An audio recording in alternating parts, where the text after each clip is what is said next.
Technology. We do.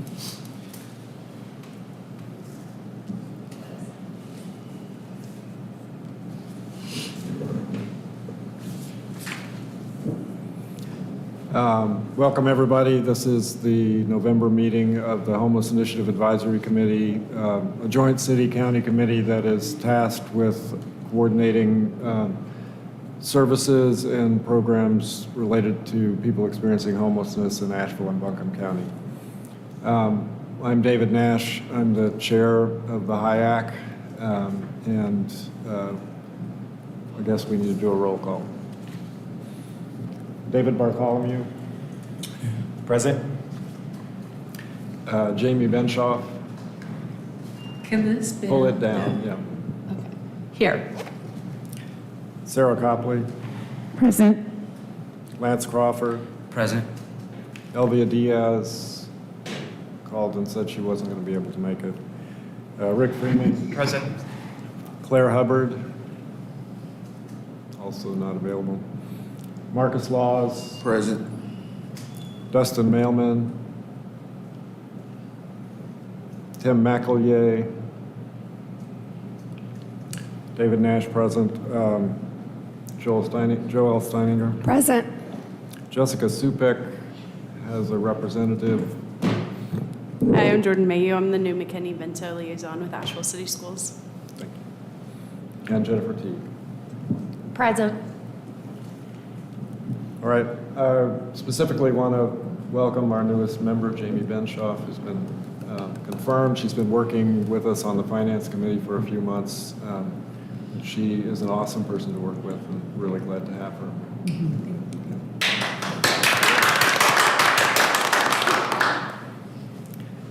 Any other new folks on the committee? All right. So we have the consent agenda in front of us, or it was distributed. Can I have a motion related to that? Are there any questions? I'll make a motion to approve.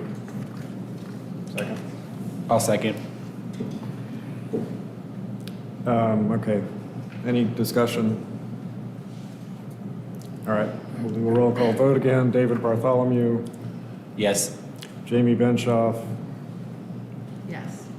Sarah Copley, Yes. Lance Crawford, Yes. Rick Freeman, Yes.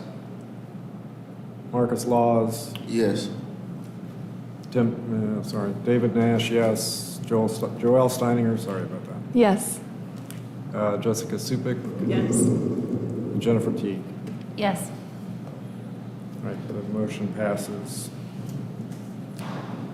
Next item on the agenda is a report from Emily about the Emergency Solutions Grant. Good morning. I didn't give myself a mic this morning. You have this in your packet, so just wanted to let you know that the Emergency Solutions Grant, which is one of the HUD funding streams to support homeless and housing programs in our community, has been awarded. So as you know, you all voted on this in September, voted to recommend funding at the amounts that you see on this sheet for both Helpmate and Homeward Bound. And we submitted that full application to the North Carolina Department of Health and Human Services, and it was approved by that department as recommended by you all in that application process. So you can see on the far right column there in the award that, again, what you recommended is exactly what was awarded. So that's $128,187 for shelter, homelessness prevention, and rapid rehousing programs in our community in 2023. Emergency Solutions Grant funding runs on a calendar year. So the North Carolina Department of Health and Human Services will be working on those contracts in the next month or so, and that program work will begin in January of 2023.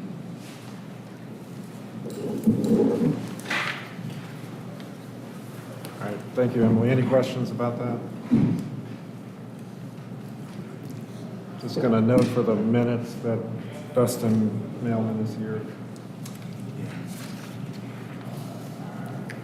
All right, next we have a report from Physical Legal Services from David Bartholomew related to the homeless prevention program, I believe.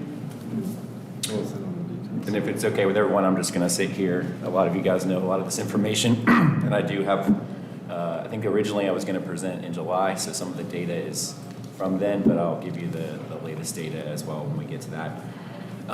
So my name's David Bartholomew. I'm the Program Director for Homelessness Prevention Program at Pisgah Legal Services. We have an eviction diversion program where we set up at the Buncombe County Courthouse when there are summary ejectments being heard and try to meet people there. And we have 4 attorneys for Buncombe County, and then we have another 4 attorneys working through out Western North Carolina to help defend against evictions and prevent homelessness. Yeah, and you can go one more. Okay, so a lot of you be familiar with this data, but in Western North Carolina, like much of the country, but a little bit harsher here in some ways, we have an incredible amount of people who are cost burdened. This means that over a third of their income goes towards their housing. We've seen huge increases in both the price of housing and the rental prices in the area. And so the incomes are not going up nearly as fast, and so we believe now that data is probably over 50%, and that we're close to a third of people who are severely cost burdened in Western North Carolina, which means they're at 50% of their income going towards their housing costs. We also have plenty of research that show this disproportionately affects people of color. Next slide. This is Dogwood Health Can you ask Trust. questions as you go along? Of course, yeah. I'm sorry. Can you remind us how much of a person's income should be going to housing? It should be a third. Okay. A third is what we would consider a normal or a reasonable amount of your income to go towards. And so if it's over that, you're cost burdened. Okay. And so that data is basically half of our area is paying more than a third of their income towards housing. And of course, what that means, practically speaking, is that if anything happens, if there's a health issue, if their car breaks down, if they lose a couple of weeks of work, now they're in a position where they're barely able to make their mortgage or rent, and they're one step away from being in the courthouse over there facing summary ejectment. So we can see some of the things in Asheville are a little bit different.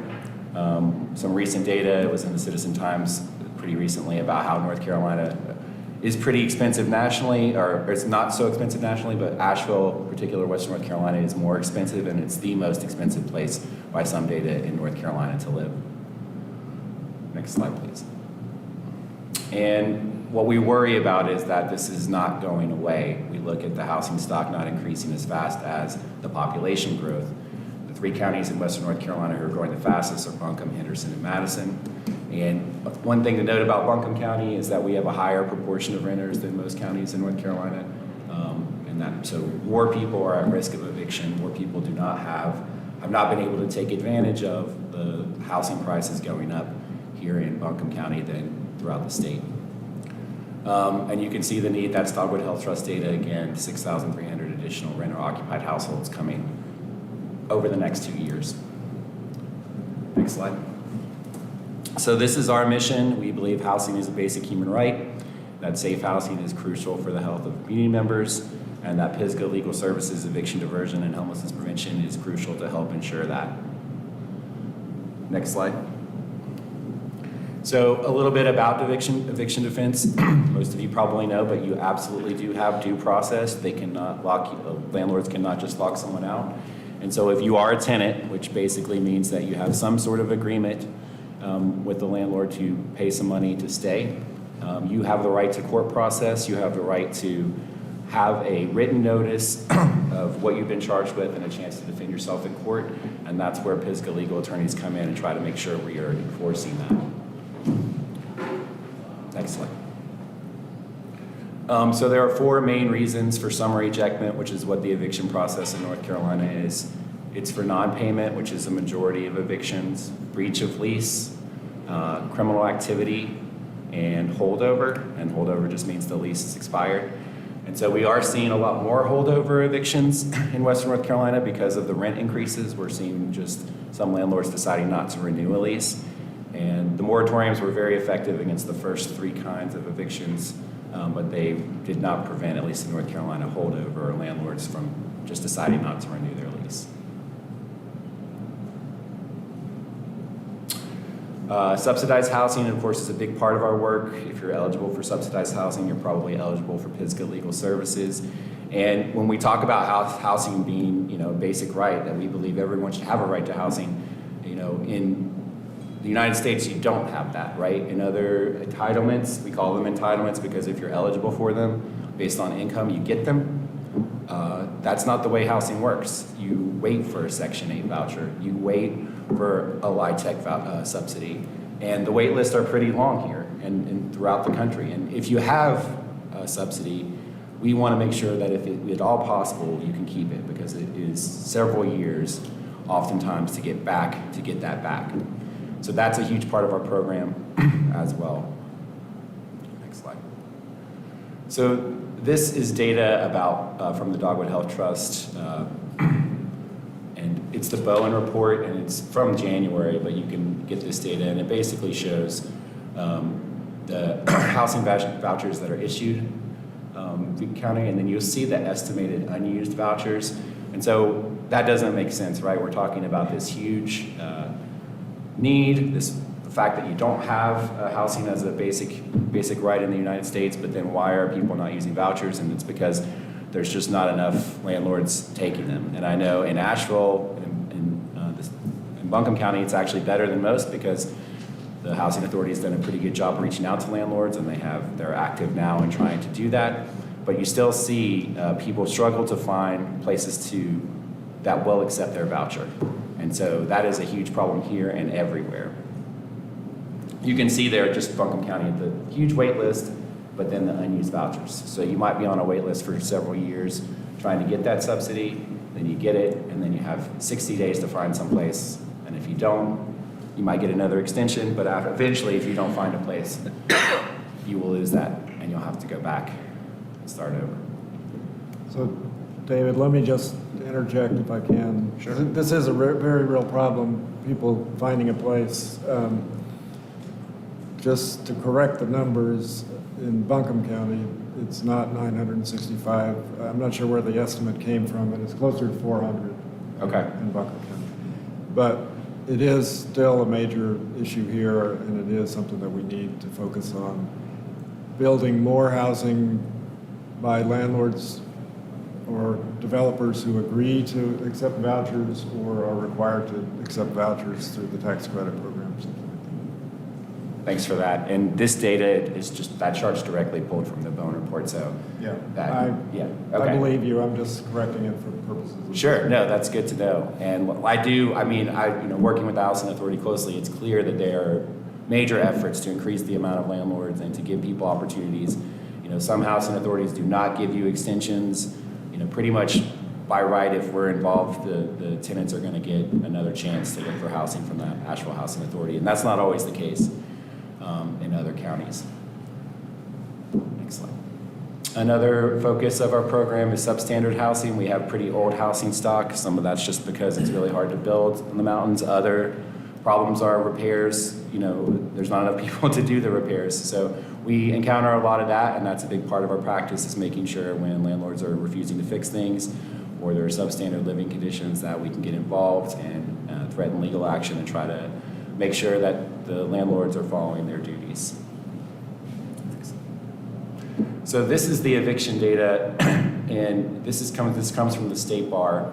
The blue line is the most recent data that we have, and as you can see, the red line is where we had eviction moratoriums. So you had a huge drop in evictions throughout North Carolina there, and that, to me, shows that it is possible to reduce the amount of evictions, but you do need something like moratoriums. You need something like huge rental assistance programs. And those are the kinds of things that can keep those numbers pretty low. The blue number is where we are now, and then this doesn't have the most recent data, but I'll show you I'll let you guys know on the next slide. But we're getting back up to where we were before, and actually the most recent data is showing us going up higher than we were before. So this is Buncombe County data that back through June. I don't know if you can see that, but you can see it sort of creeping up. And then to go give you the latest data from July, we were at 139, August 168, September 175, and October there were 249 summary ejectments in Buncombe County. So that is a very high number. That's pretty much as high as I've seen since I've been doing this in 2018 in Buncombe County. We don't have November's data yet, but so that, you don't want to get, it's 1 month, and you don't want to take a couple of like a low sample size and try to say, oh, this is definitely happening. But we're concerning it's creeping up and it's starting to become significant, I think, that we are actually back to where we were before. I think we can confidently say that. And the risk, of course, with all the things I was talking about before is that it's going to go and be higher than it was before.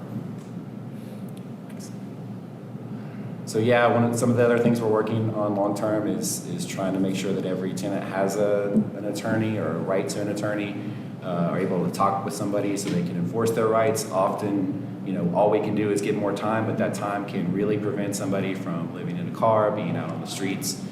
I think a lot of people are talking about affordable housing, and this problem is becoming real for a lot more people. When we talk about how many people are cost burdened, I think you're seeing this start to become an issue in Raleigh and in Washington, and I'm hopeful about that. And of course, I think this committee has a role to play in that. And it's hopefully the technological changes will make things cheaper and allow us to make sure that housing is a right for people. And that's pretty much all I have. I'm happy to take questions. I have a question. David, oh, go ahead, Jane. How will technology make it easier to get housing? It won't necessarily, but we've seen the modular homes and the price of materials, it's pretty much skyrocketed with inflation right now. But before we were seeing, I think, the possibility at least of the price, the materials and the price coming down. And also just, well, I'm hopeful that there are technological solutions, but I don't know that there are. This is I don't know that we're going to have a right to counsel in North Carolina anytime soon for tenants. These are long-term things that we need to hope for because the problem is so difficult. Yeah, I was wondering if you could speak at all to the demographics of the individuals that are receiving evictions, or is it all over the board? Is it a certain? So I don't have that specific data with the summary ejectment data that we get from the bar. There's been a lot of research and studies that nationwide evictions disproportionately affect people of color. We have our own data, and I might be able to share some of it. Of course, we have confidentiality issues with that, and so it's usually pretty lagging when I can present data from Pisgah Legal Services about who we're serving. But every year that we do look at it, and we have a higher percentage of people of color who are facing summary ejectments in our counties. So higher than the proportion of people of color in the community. I think it would be great if you could pull that data, and also if there's any way to look at it by age as well. I know I've read the Bowen report. There's significant need in our older adult population in relationship to housing. And also we recognize that older adults are the growing population for unsheltered, unhoused homeless as well. So I think it'd be really interesting to see what the data shows around evictions. Yeah, and we do have an elder law program director, so we understand that's a focus and a real growing population, and there's a whole lot of legal issues that surround that, but housing is one of those things. So I'm sure we have data on that, on how many of our people are over, our clients or applicants are over 60. I could get you that data pretty quickly. Yeah. What type of rental assistance during the eviction moratoriums was effective other than Section 8? Yeah, so there was a lot of rental assistance, and it was huge in preventing evictions. I think, majority of evictions are for non-payment. It's people who are cost burdened, and then they're struggling to, find how they're going to pay rent. Something happens, and they're in court facing it. So the rental assistance programs were huge. There was a lot of federal money distributed differently by each state, but in North Carolina, there was the HOPE Foundation, which was doing it throughout Western North Carolina, and then some counties decided to take it on themselves, and Buncombe was one of those. So DSS was involved in connecting people with that rental assistance money. It is, at this point, not available anymore. They're hoping to get There are some states that didn't spend it all, and so there could be a reallocation. But right now, rental assistance, and this is how it was before the pandemic, right? Right. There were a few charities that were available, and like if you hadn't used it before, there might be something available to help you. But it was pretty hard to find that money. And then over the last 2 years, there have been real resources, and it's been really something we can connect people with, and it's really prevented a lot of evictions, considering all the problems we're having with the price of housing and rental prices increasing. Evictions weren't going up. But right now, we're concerned because there isn't as much rental assistance money. And if it's not renewed, and if there isn't a new pot of money, then I think we're back to how it was before, where if you're behind, you're gonna have to move. And trying to move right now, you guys probably all know, it's extremely difficult. Yeah, there's a 0% vacancy rate. Thank you. I have a question about how the law works. As it relates to new developments, when some developer is coming in and going to put in 500 units, what is the city and the county legally allowed to require in terms of vouchers? Yeah, so that's a good question, and it's a complicated one. There are, certainly in Charlotte, have looked at trying to do some of these things, and they've passed resolutions that anybody who takes money from the city, cannot discriminate based on income, which is a way to, make sure that landlords do take vouchers. But that's where you're already taking money, and I think at least in Asheville, when there is some kind of opportunity to have affordable housing, and that could be taking vouchers, or it could be, even at 100% of AMI right now, that would be below market rate housing. And there are definitely people trying to make that happen, like very interested in increasing the affordable housing stock here. And so that's something that they're talking about at AHAC. And, I can't tell you exactly what can be done, but there are ways to incentivize it. I don't know that you could legally require a private landlord to accept a voucher. I think that's probably not going to work. Thanks. That's currently true, but I want to give props to the city for their development incentives in recent years. For a long time, they just focused on affordable rents and making sure that developers who were getting city benefits just provided affordable rents, but they are now also requiring that those folks accept vouchers for at least a certain number of their units, and that's a very effective tool at this point. Any other questions or comments for David? Those are sobering statistics about the eviction increase. Okay, Code Purple, winter shelter. Guess we have a report first from Tim McElroy with ABCCM. Well, I was instructed to move the mic around, so. Yeah, definitely move the mic around. So far, Code Purple's going pretty well. Of course, the Homeless Coalition is called Code Purple for the next 2 nights, so we'll be out doing that. So far, for the month of November, we're averaging at the Veterans Restoration Quarters about 41, 42 people a night. At the women's facility at Transformation Village, I think we're seeing around 8 folks a night. As we've talked about previously, we're out running vans, actively, searching for people, picking folks up, bringing them in. If we find people that don't want to come in for whatever reason, we're, trying to provide them coats and blankets and food, but also information on resources and how to, find the Code Purple shelters and stuff like that. Certainly, we're extremely appreciative of Asheville Transit and what they've been able to do in providing transportation out to the Code Purple shelters. It's certainly made our job tremendously easier to get folks in. So that's been a huge help. Also, we have winter shelter at Costello House. We're doing that on a referral-only basis, not just a referral from our Code Purple facilities, but from, other outreach as well. Folks going in there, we're kind of looking at, people that have jobs and are trying to maintain them, and they're put in, very precarious positions because of being homeless and trying to work and, that sort of thing. Actively, pursuing recovery and that sort of thing to get them referred in there and get them something a little more permanent. So we're fully prepared going forward for the season to continue to provide this service all the way. Hopefully, Code Purple will end sooner rather than later, but at least into April.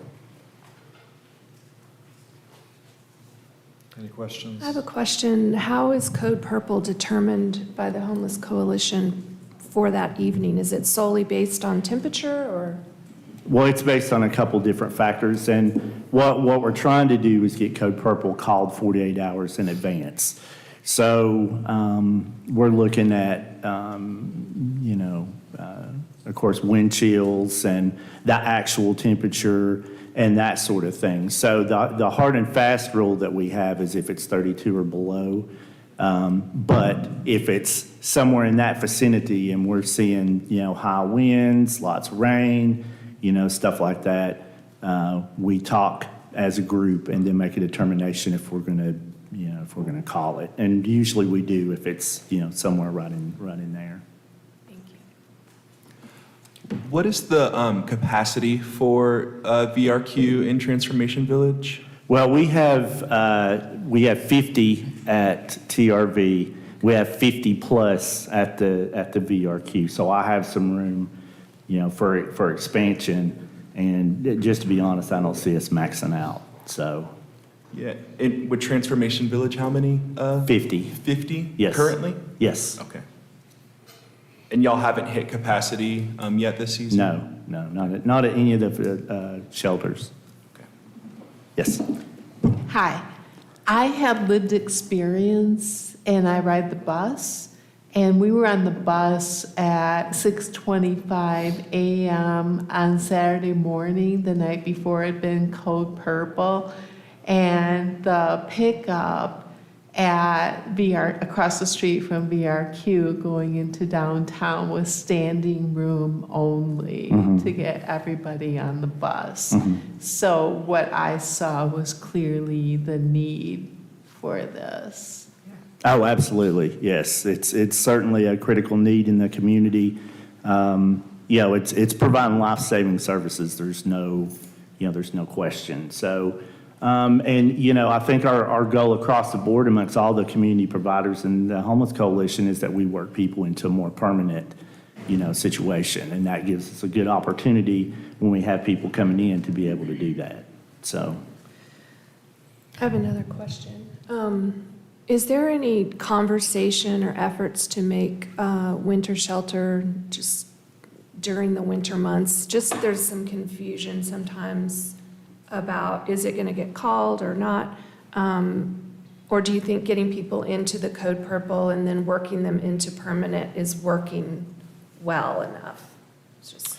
Yeah, I mean, I think it's, and again, we try to do what the person wants and what they feel is best, for themselves. So I think the more options that we have available, certainly that's a good thing. But I think, the structure that we have, the model that we have, and, having them come in to Code Purple Shelter and then working them out for there is a good one and an effective one. Thanks. Just another clarifying question. There are 8 people currently staying at Transformation Village, and there's 50 beds for 50? Well, not currently staying. That was the average so far for November when we've had Code Purple. Okay. So not permanently staying, but, Yeah. When there is a Code Purple night, there are 50 beds available at Transformation Village? Correct. And then just another qualifying question. Your opening remarks said that it is going well. Could I hear more about what going well means for these shelters? Yeah. Well, for me, going well is, we are, I think we're clearly getting the word out. So that's certainly a plus. Having people to come in, we're providing showers and, if they need clothing or whatever. We're also, we have a nurse on site that's doing health screenings and stuff too.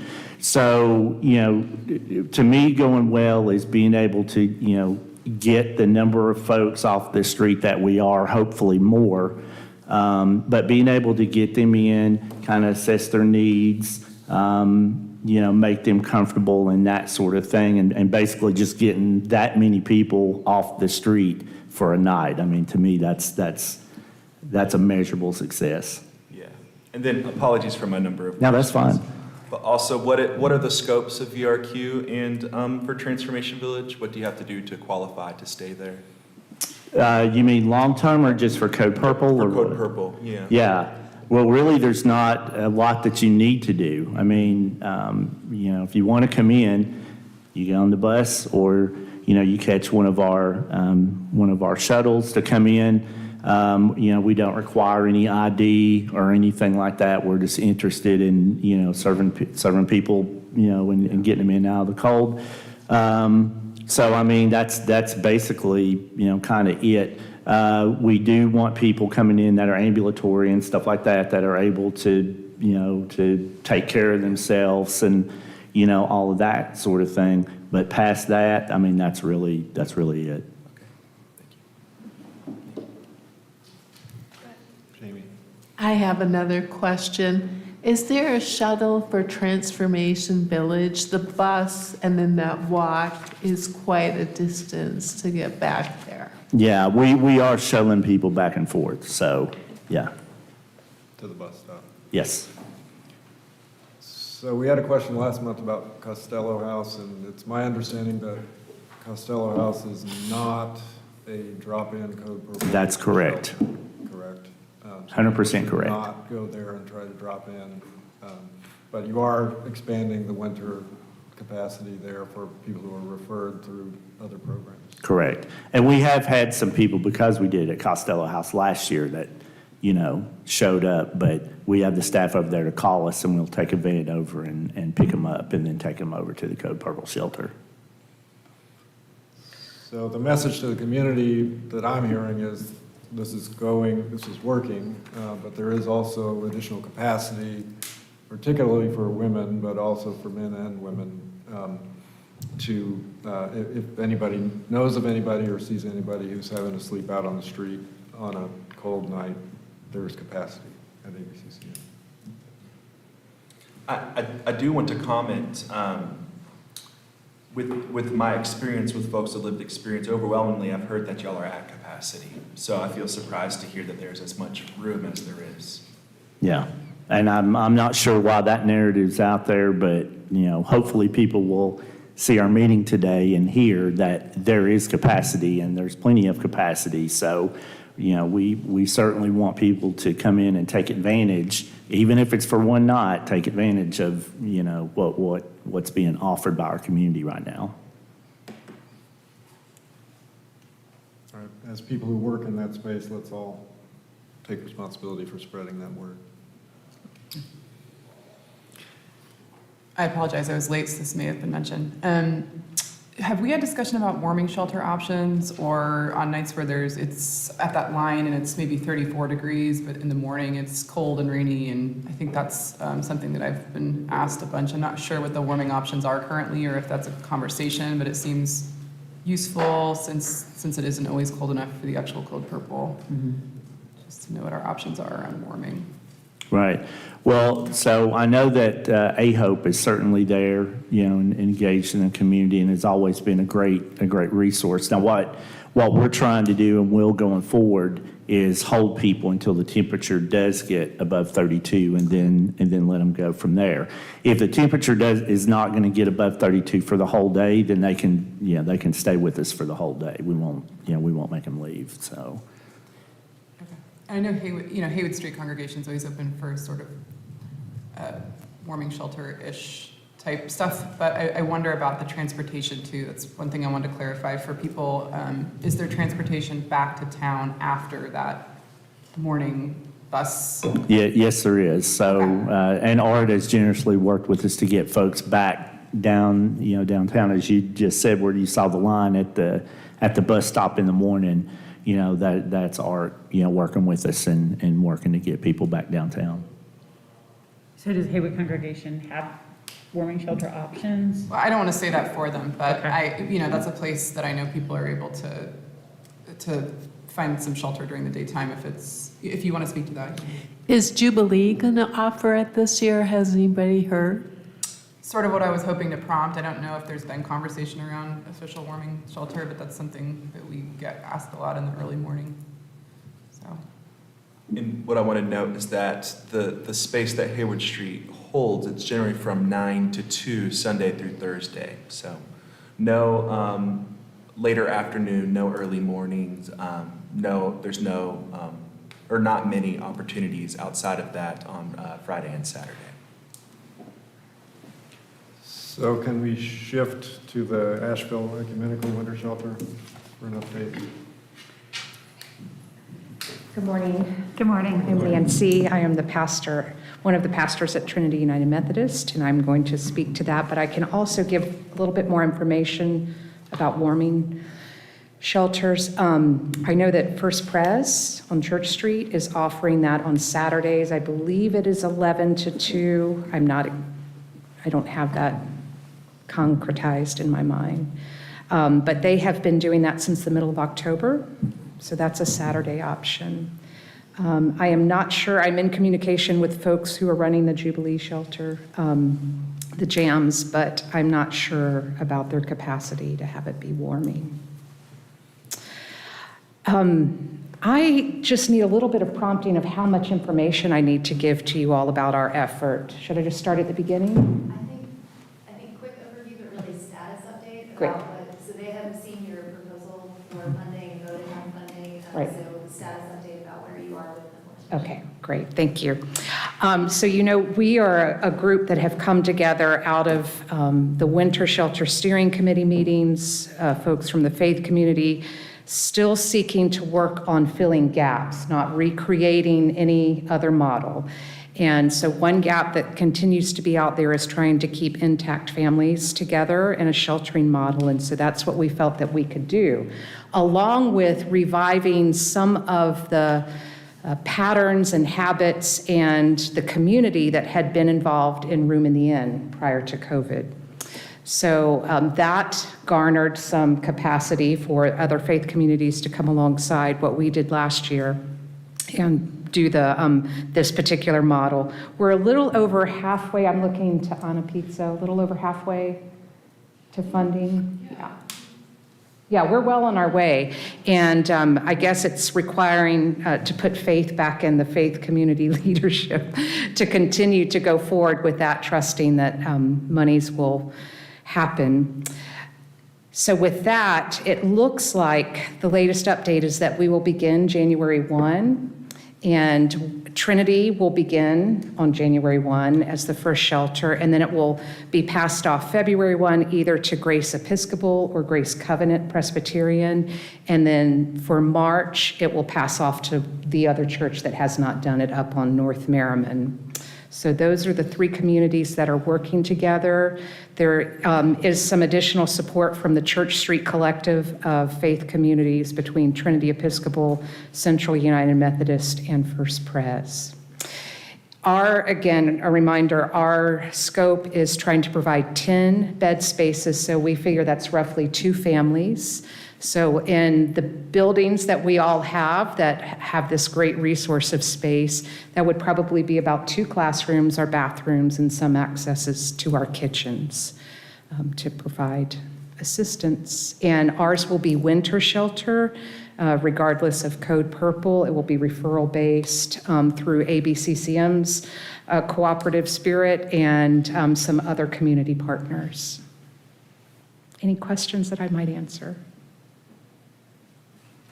Do you all have capacity to assist people that are in wheelchairs and aren't able to ambulate?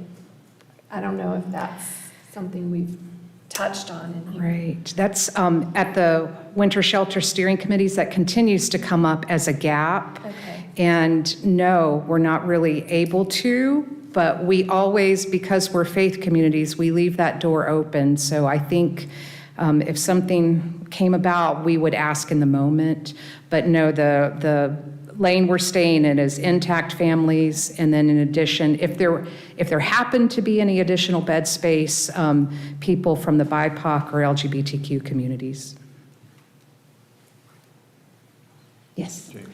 I stayed at Room at the Inn when I was homeless. Do you provide meals? Because that was part of it. Right. I think certainly food will be provided. I don't know if it will be kind of the sit-down meals that were provided at Trinity last year or that Room in the Inn faith communities have provided. Each church will have to figure that out for themselves. I think there will be a lot of flexibility in terms of, because we will not be the referral source as well, there'll be flexibility around entry times and what that might look like and how that might impact meals. But definitely food will be provided.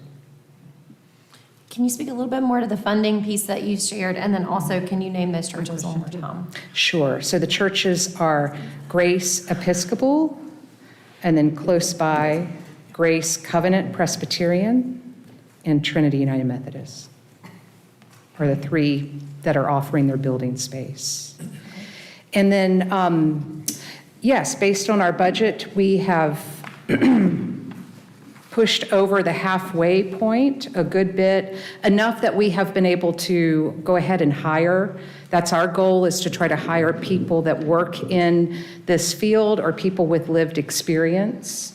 And we're really excited about the candidates that have already been hired. And we have had, despite the narrative that it's been hard to find folks out there to do this, we have had wonderful candidates come forward. So we think that will also help ease any anxiety around the church community themselves, feeling like, oh my goodness, what are we doing in this space? Or the neighborhood surrounding those faith communities as well, because we've got really good people in place. How much money do you need to raise? I'm going to look back to Ballpark. 40. 13,000 Oh. if we started in January. Oh, that's right. I'm working on the December model.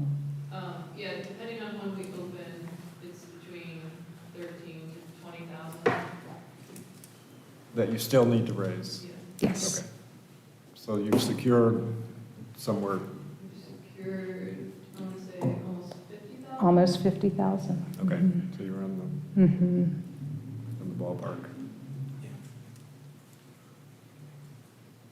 Speaking of meals, are you guys still in need of donations for food or supplies in addition to money? Or? I'm sure we will be. And there's been a web page that has been set up by Counterflow, and I am sorry, I don't remember. Is it just go to Counterflow and Yeah, counterflow.com/safe shelter.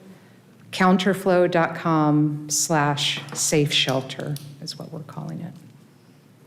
And there's a donor portal through that page, in which we have already, I don't know why faith leaders get surprised when people show up, right? But I continue to be surprised by people's generosity from all walks of life.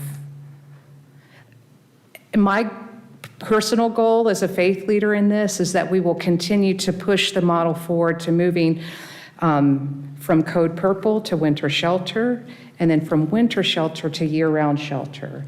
We are very excited about the long-term, more permanent housing solutions, but they are not here yet, and that's why we're working to fill this gap right now. And I remind this group that the faith community is broad and wide and are willing to be good community partners to serve all God's children. One more question. Am I hearing you correctly that you will start for sure on January 1st? Yes. Based on what you've raised already? Yes. The differentiation is we've been trying to figure out, can we start maybe around December 15th in yet another space? But that is, there's too many ifs to kind of bank on that right now. If you're you're not able to do that, you will definitely start January 1st. That is correct. Sounds like you've got at least January and February covered. That is correct. Yeah. In March. Green churches. If we get the funding to continue to hire staff, I think there's some things in the budget that we might be able to fudge on based on other donations of food and resources to squeeze into March, but we're not saying for sure on March yet. I just want everybody to hear the definite start date. Yes, January 1, Trinity United Methodist, Haywood Road, not Haywood Street. Yes. Right, West Asheville. West That's Asheville. fine. All right. Kind of as a follow-up to what Dustin had asked a minute ago, do you have any barriers for entry? I understand it's families, but is there any other parameters that prohibit someone from being able to access? Okay. And what about if someone has a pet? I know that was also brought up last year. Has that been addressed? Is there like a partnership? I've kind of heard, but I wasn't exactly sure. And I don't know who, if either, both of you could answer. Sure. I think that's up to the individual faith communities' buildings and their particular insurance. I know for Trinity, we can cover that because we've been through that and had that conversation. I know that in the larger circle of Code Purple sheltering, there is a wonderful opportunity if all the stars align. So there has to be some lead time to Brother Wolf for an individual to say, yes, I have a pet, and then they have to be willing to sign off on all the official paperwork that says, should something happen, I'm giving my pet over to you. Most folks are quite reticent to do that, and most folks are not going to have the lead time to say, yes, I'm going to plan to have my pet, and I don't mean to be facetious, but they're not going to plan ahead to have their pet in shelter like many of us who have houses would say, I'm going on vacation, I'm going to plan to board my pet. So that's another gap to fill that we would love to see, perhaps some other site that's dedicated to pets in the future. All right. Thank you. Thank you. And we currently don't take pets. We work with Brother Wolf and Humane Society to shelter the animal, until the person leaves shelter, but we don't permit pets. Thank you.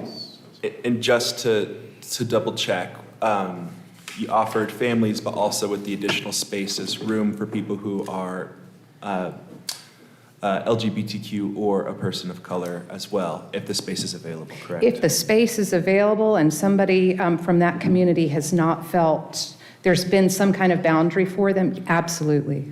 Mhm. Thank you. Thank you. Thank you. We're running a little bit on time, but the last item under Code Purple is the funding considerations.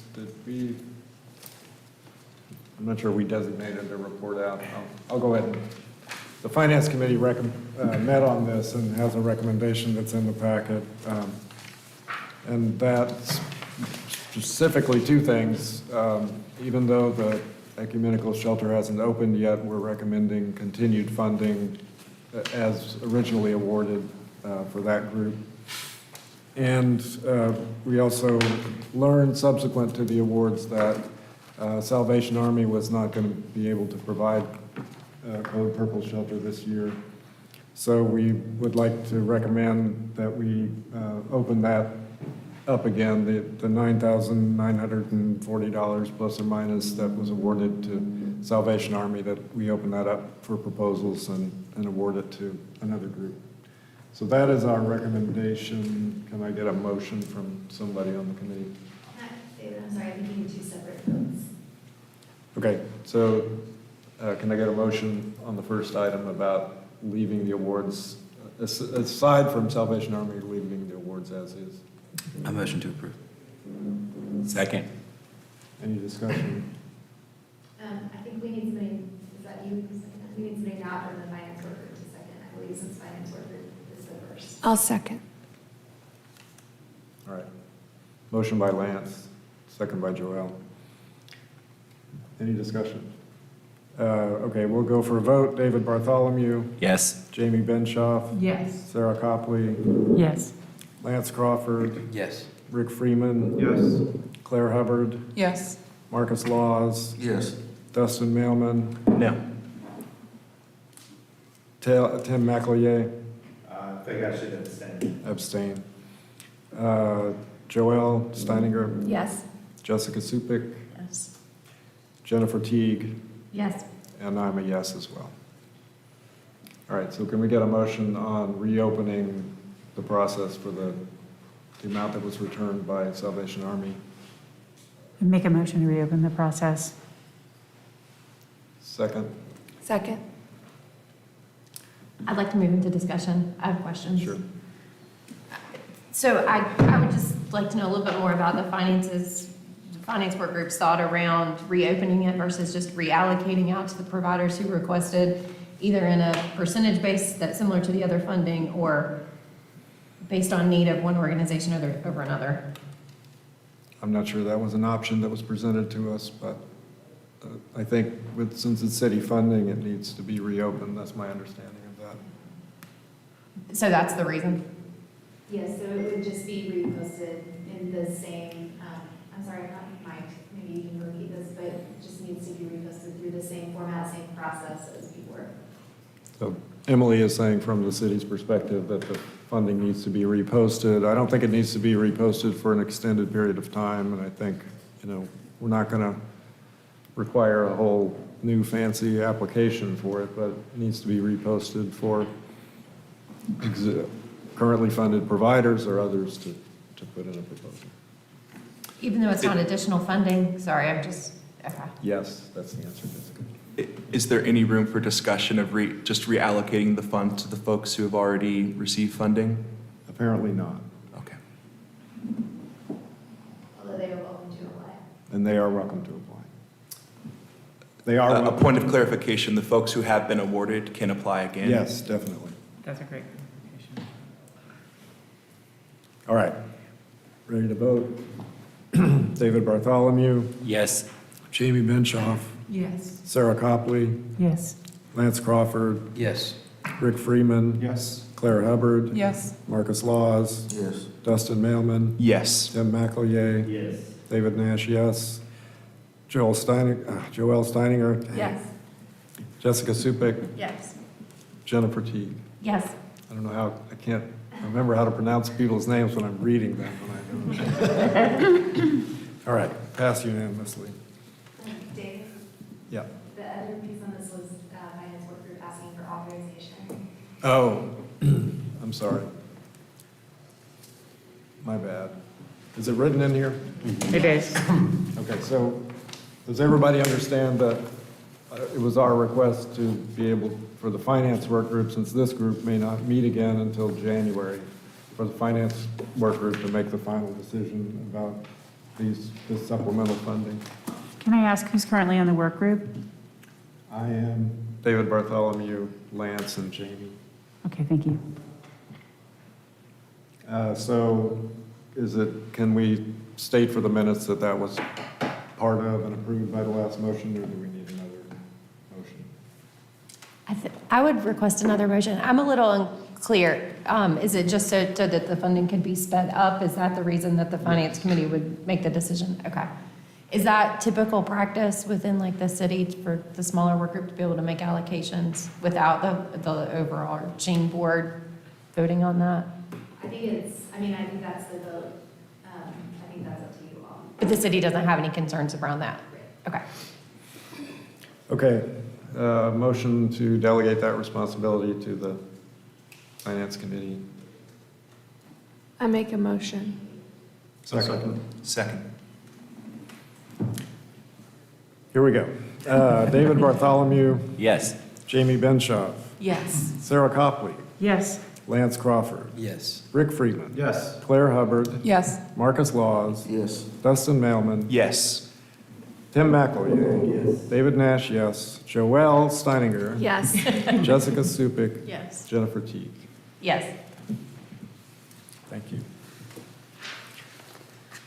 Shifting to meeting logistics, last month we didn't have enough people present. We had a quorum, but we didn't have enough to make a supermajority and vote for remote meetings. I think the city has allowed us to consider it again.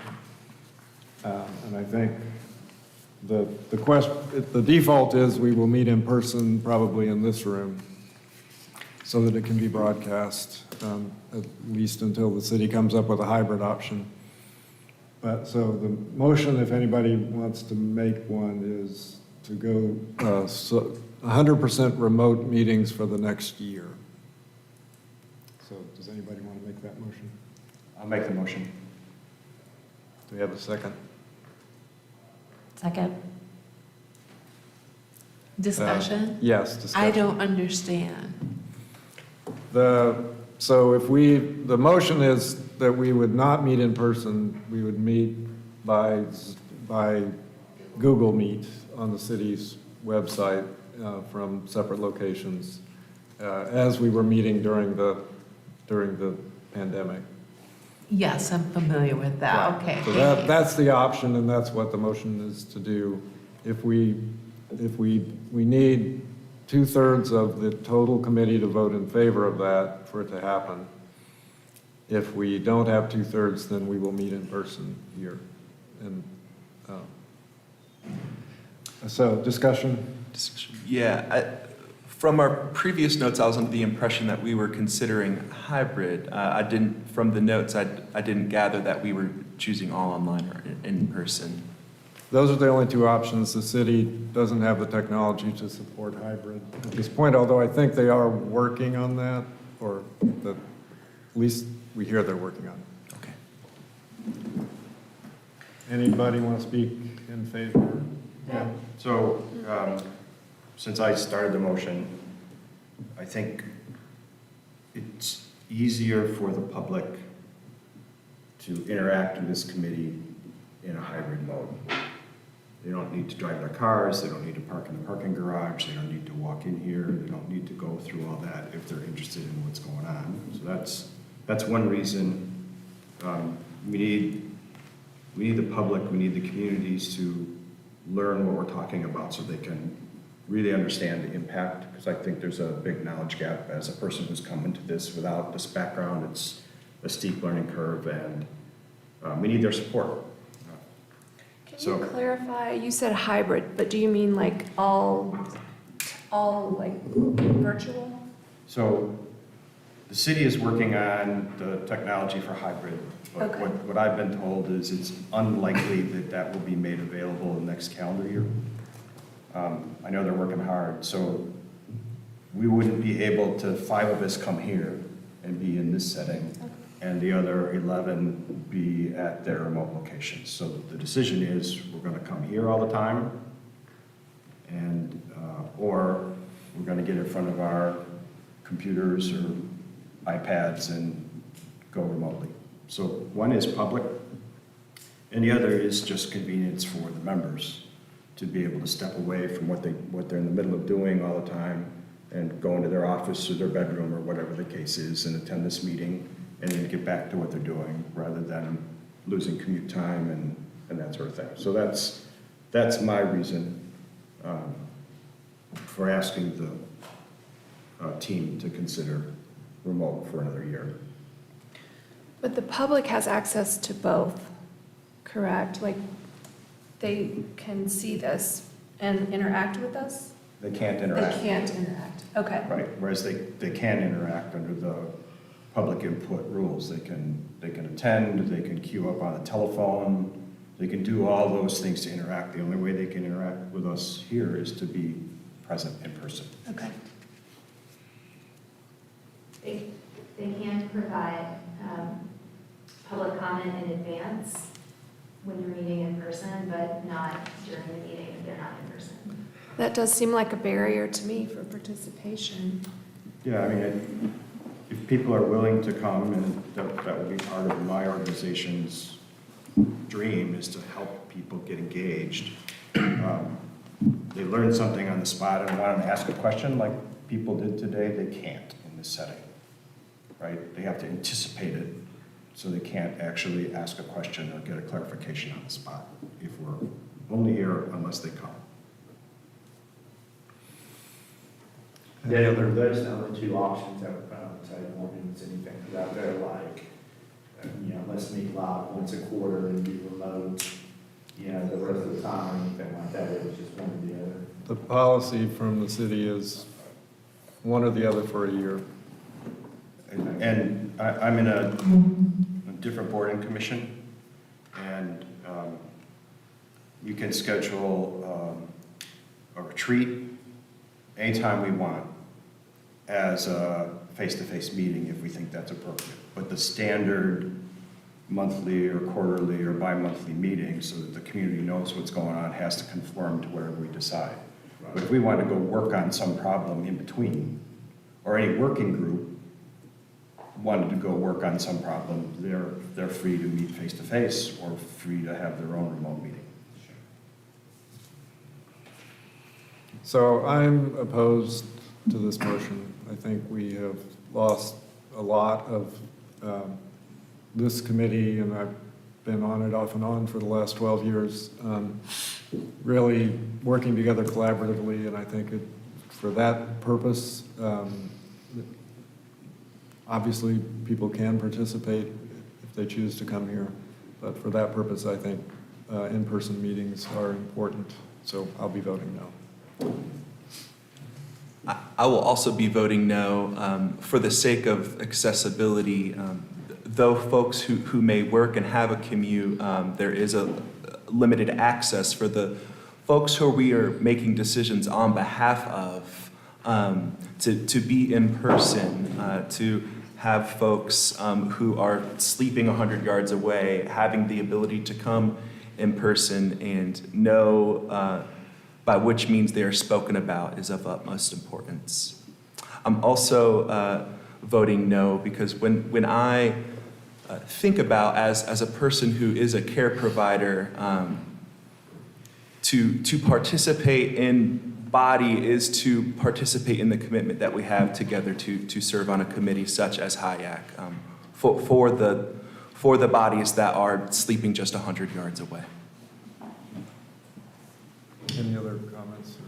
I just want to provide extra clarity that if the vote comes down that we will continue meeting in person, it will always be recorded, it will always be available, and it will be in this room. Is that, because that was one of my biggest concerns when our last meeting was I completely understand how being together has a different feel than being virtual. But I do actually feel like one of the benefits of having those virtual platforms for the last 2 years was we actually did have community engagement for the first time. And I just, whatever we decide, don't want to lose that community engagement. And so as long as these continue to be available for community to watch and to listen and to see and to voice their thoughts, I think that's ideally the end goal and result.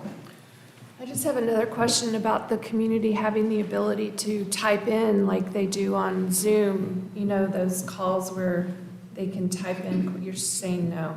Only in advance. Okay, why is that we can't have that live participation? I mean, the technology seems like it's there. I don't know that I can tell you. I don't know if you know any additional detail about that. I don't. I just know that's always been how the public input system that was implemented during the pandemic worked.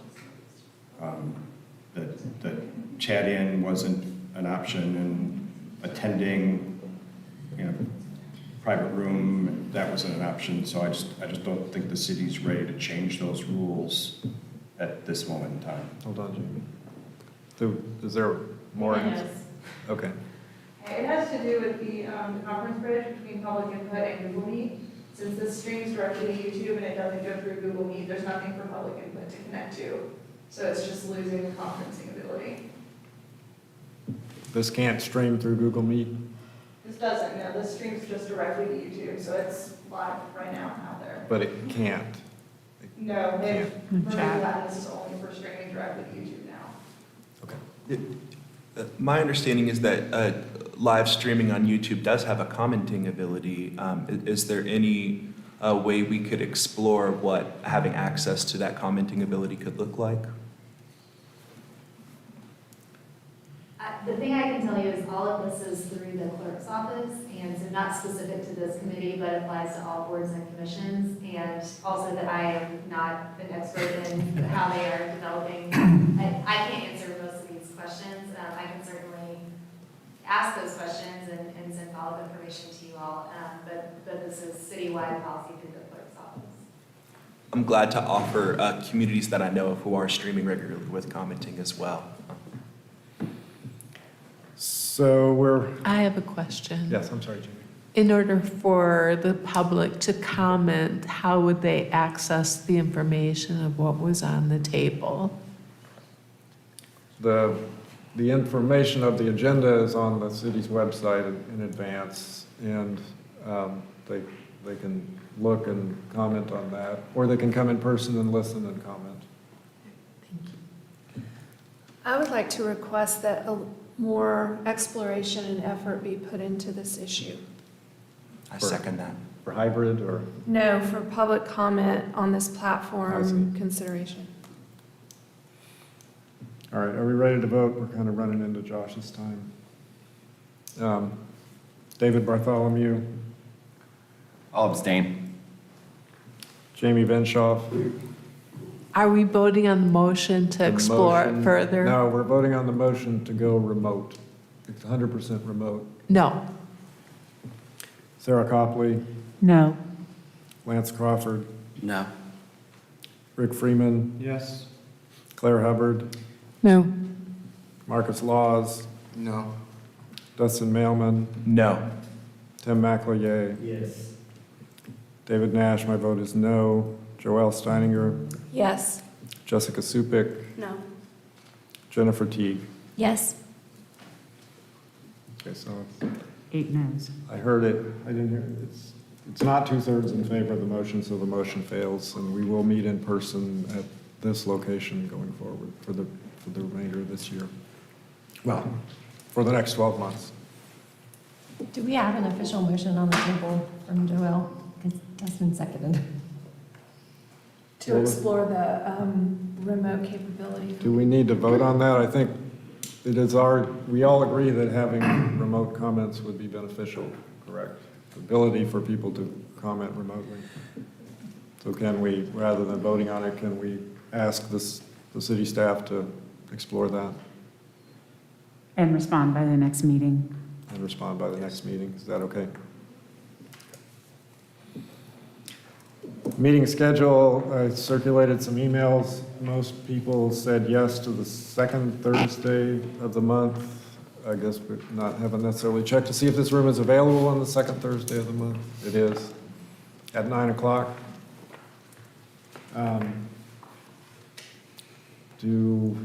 Is anybody opposed to the second Thursday? I guess do we need to vote on it? Yes, it's a official change. Okay. All right, motion to meet on the second Thursday at 9 o'clock. Motion. Second.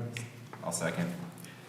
All right, David Bartholomew, Yes. Jamie Benshoff, Yes. Sarah Copley, Yes. Lance Crawford, Yes. Rick Freeman, Yes. Claire Hubbard, Yes. Marcus Laws, Yes. Dustin Mailman, Yes. Tim McLeod, Yes. David Nash, yes, Joelle Steininger, Yes. Jessica Supik, Yes. Jennifer Teague. Yes.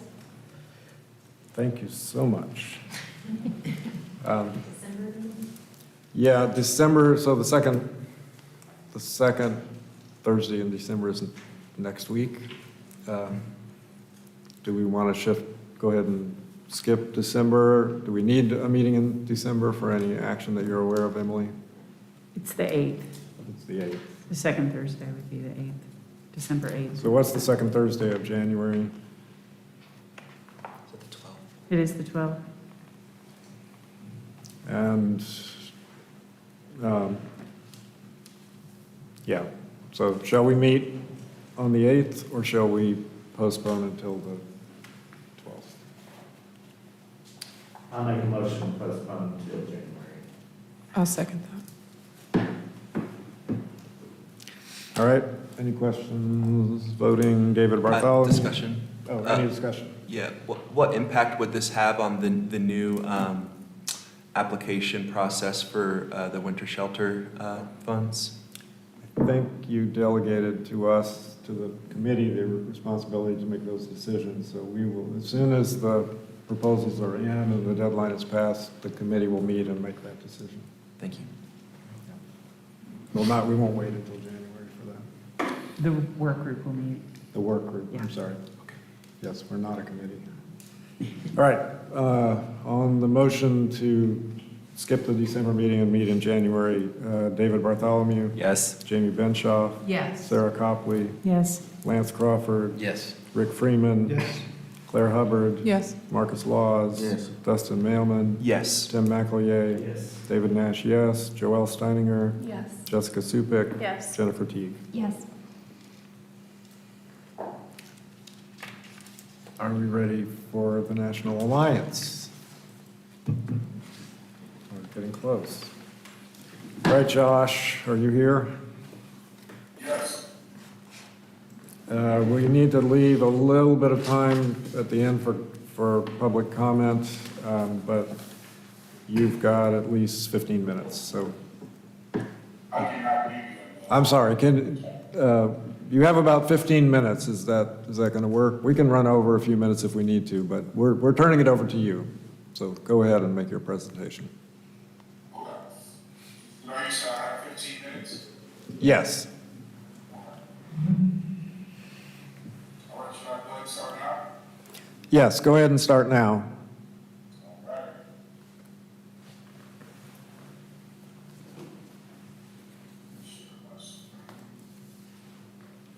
Good morning, everyone. So I'm on multiple screens. You are. I see anyone, so assuming you're waiting back.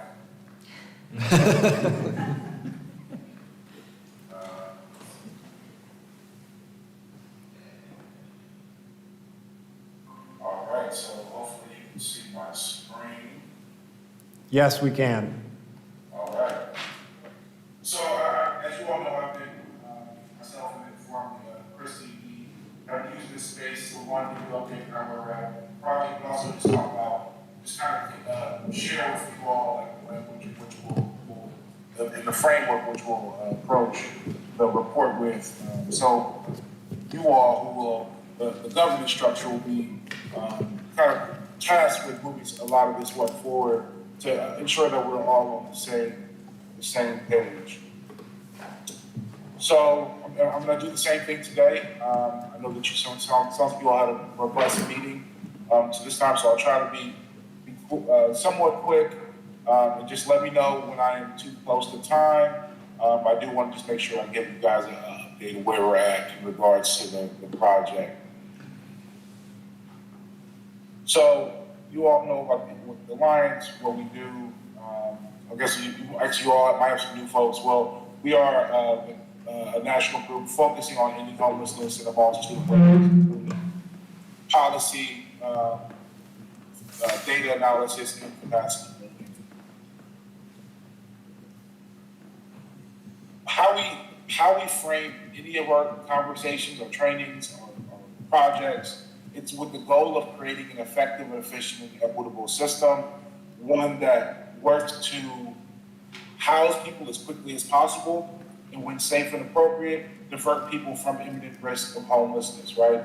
So we're looking at it from that whole system. How does every piece of this system work to either divert, prevent homelessness, or quickly engage and connect with housing? And that can be interim housing that leads to long-term housing, or with the goal of really getting folks quickly out of homelessness. And this will take a commitment to housing first, right? Woven throughout the system. And we talked a couple months ago, I can't believe it's already November 30th, about what Housing First is and what it isn't, and how Housing First gets used in a lot of ways, in which it's really about not putting barriers in front of folks' ability to connect to housing. And it is a multitude of interventions, it's not just one. One of the pieces to an effective and efficient system is coordinated entry, right? And coordinated entry, I think it gets used in a lot of different ways, but what it is, what are the core components of the coordinated entry system is your coordinated entry has access points that are designed or are recognized for how do you enter the system? How do I enter the homeless system in Asheville? This is where I go. And if there are multiple access points, like some communities have multiple access points, the flow and the conversations are the same, right? At the access points where you'll see, diversion conversations, you'll kind of assess what makes the most sense for this person needs to go to shelter, this person needs to be connected to some other resource. That happens at the access point, right? It's really like the front door of the system. Again, it could be front doors. It could, some communities, some communities use 211. Some communities use a homeless hotline. Some communities actually use a physical location or multiple physical locations. But the expectation is at every access point that someone goes to, it's the exact same process. Also, a part of the coordinated entry is an assessment, right? Equitable and streamlined housing-focused assessment, and then that leads to prioritizing folks for what makes the most sense for where they're at as far as that assessment. And then after prioritization, it's making sure that we make the referral quickly and appropriate. So these are all a part of coordinated entry, all that falls under. And then where does it happen? Again, it happens at the very front door of the system, right? It happens when someone is seeking is in a housing crisis, someone is experiencing homelessness and trying to go into either shelter, somebody's trying to engage with, and so the outreach can be a part of the access point, right?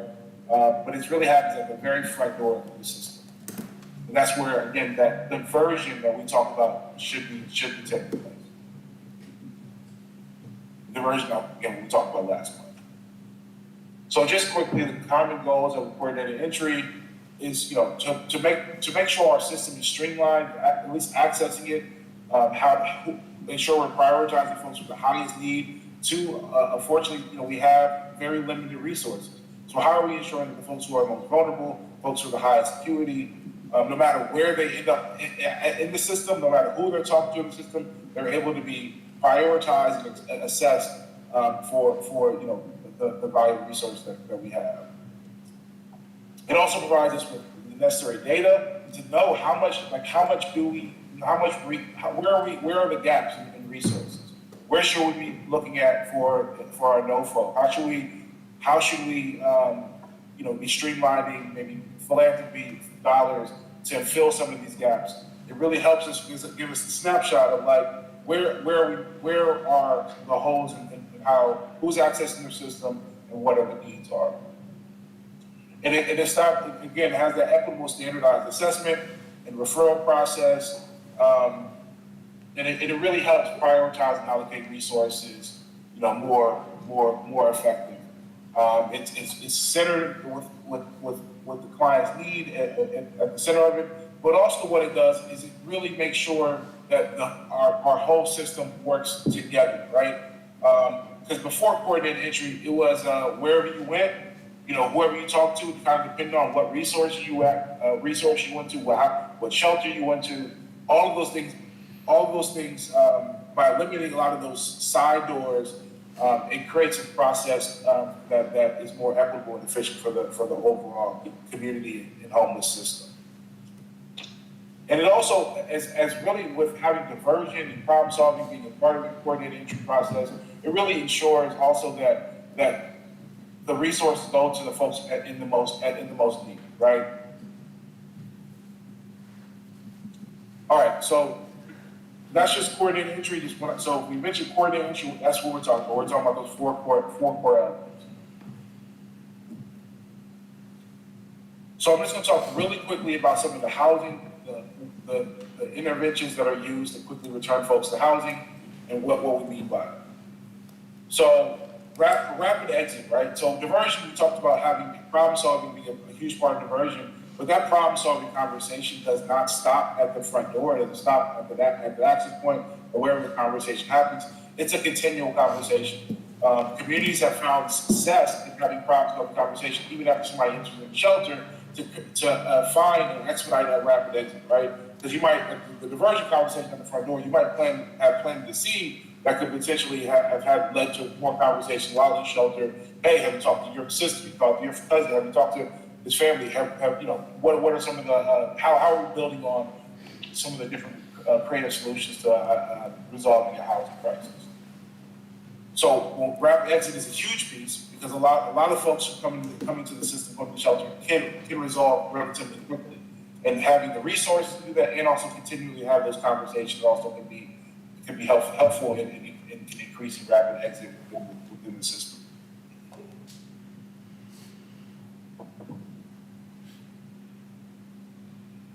And this is just some of the role and some of the outcomes of when it's infused effectively, and what are some of the benefits, and just helping reiterating why it's such a critical piece to throughout. It should be integral throughout the whole entire homeless system, having that housing focused problem solving conversation continue to happen. All right, and then now a major piece. I'm sure you all know rapid housing, which is a huge piece to helping folks quickly get into housing, help identify housing, pay for housing, but also provide those wraparound services for the long term of maintaining housing and housing stability, right? So it's a really robust, it's a very individualized intervention. It should be client driven. It should utilize progressive engagement. But when done effectively, it really creates that flow, right? We talked about, I don't know if you remember about the roundabout image of folks entering into the system, and what ends up happening is there's not a lot of ways for folks to get out of the system, right? If you have only very few interventions, like permanent supportive housing is the only intervention how you get out of this roundabout, right?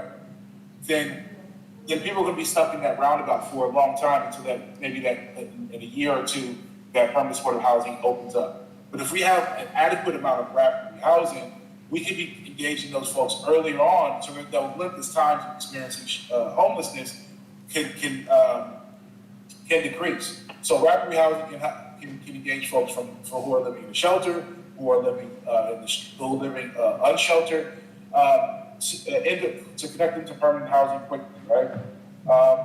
It has been proven, it's been cost effective, it's been proven to decrease return to homelessness.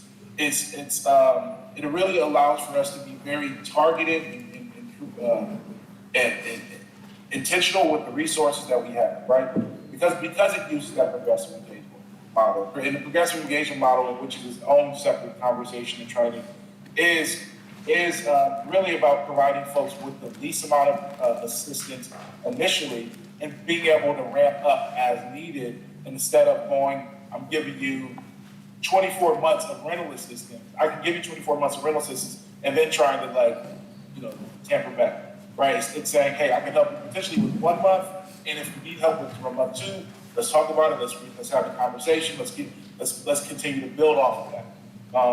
Where I've seen rapid housing fail is when we just go out and say, all right, I can help you for a year. We just use it as some type of short rental subsidy instead of that flexible and very client-centered approach that it's really supposed to be. And again, the 3 components of rapid housing is find housing, pay for housing, and stay in housing. So find, pay, stay are the core components of a successful rapid housing model.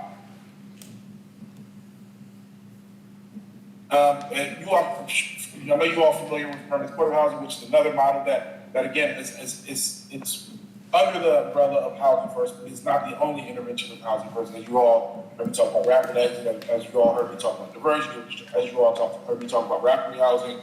But permanent supportive housing is for the folks who are in highest need, the highest acuity, who are chronic homeless, who have experienced chronic homelessness, and who just have those high-level vulnerabilities, and a subsidy and some intensive wraparound services are needed for that individual to stabilize within their housing crisis. So I wanted to, I'm not going to read everything on here, because again, I'm going to talk about, again, that progressive engagement model even works with permanent supportive housing. But one of the things that we will talk about and touch on is the creation of a move-on strategy. Is what we found in communities that permanent supportive housing, has worked tremendously for a lot of folks. It really helped folks stabilize.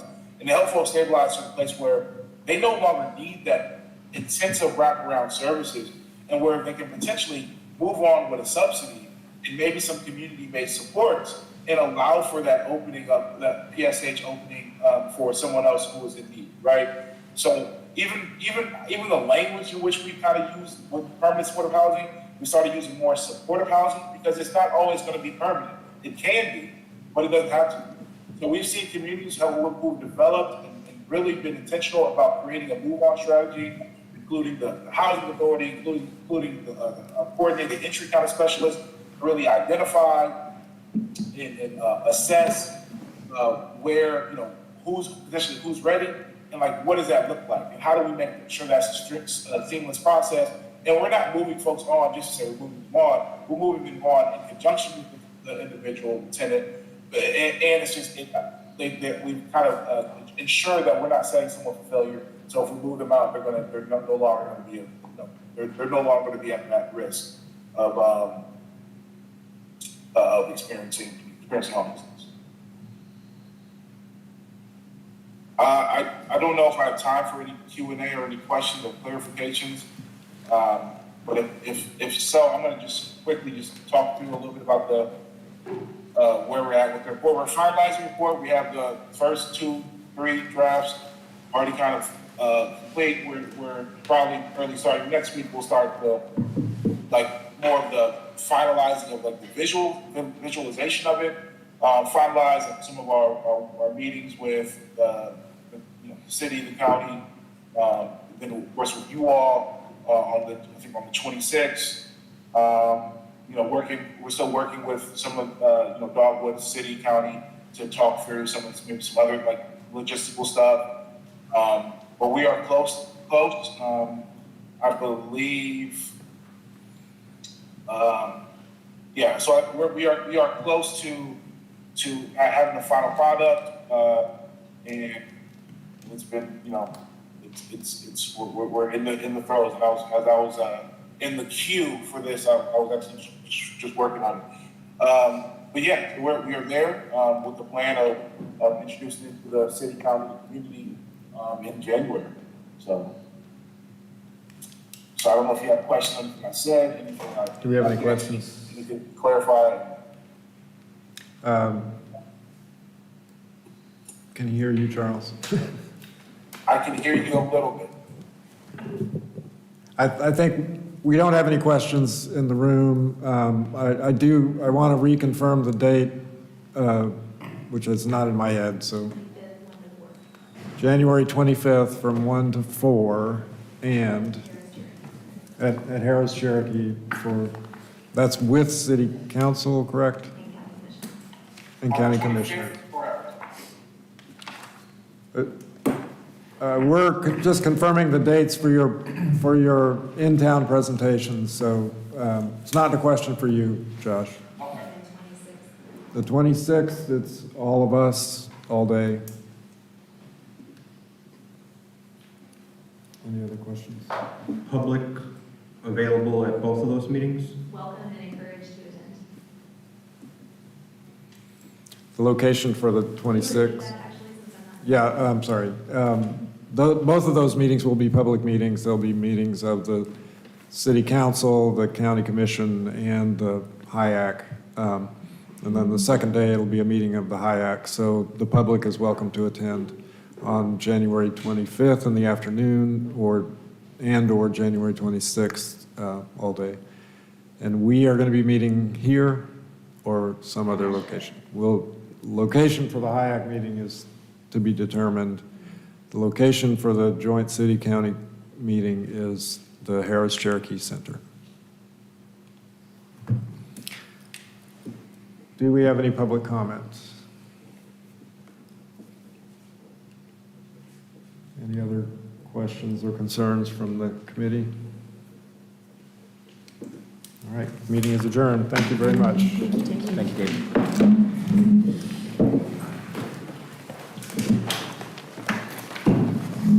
Forgot to put one in here. Like, I use my computer for everything all the time, taking notes and everything. And so I never have to do it. That'd be great. You were the one person that I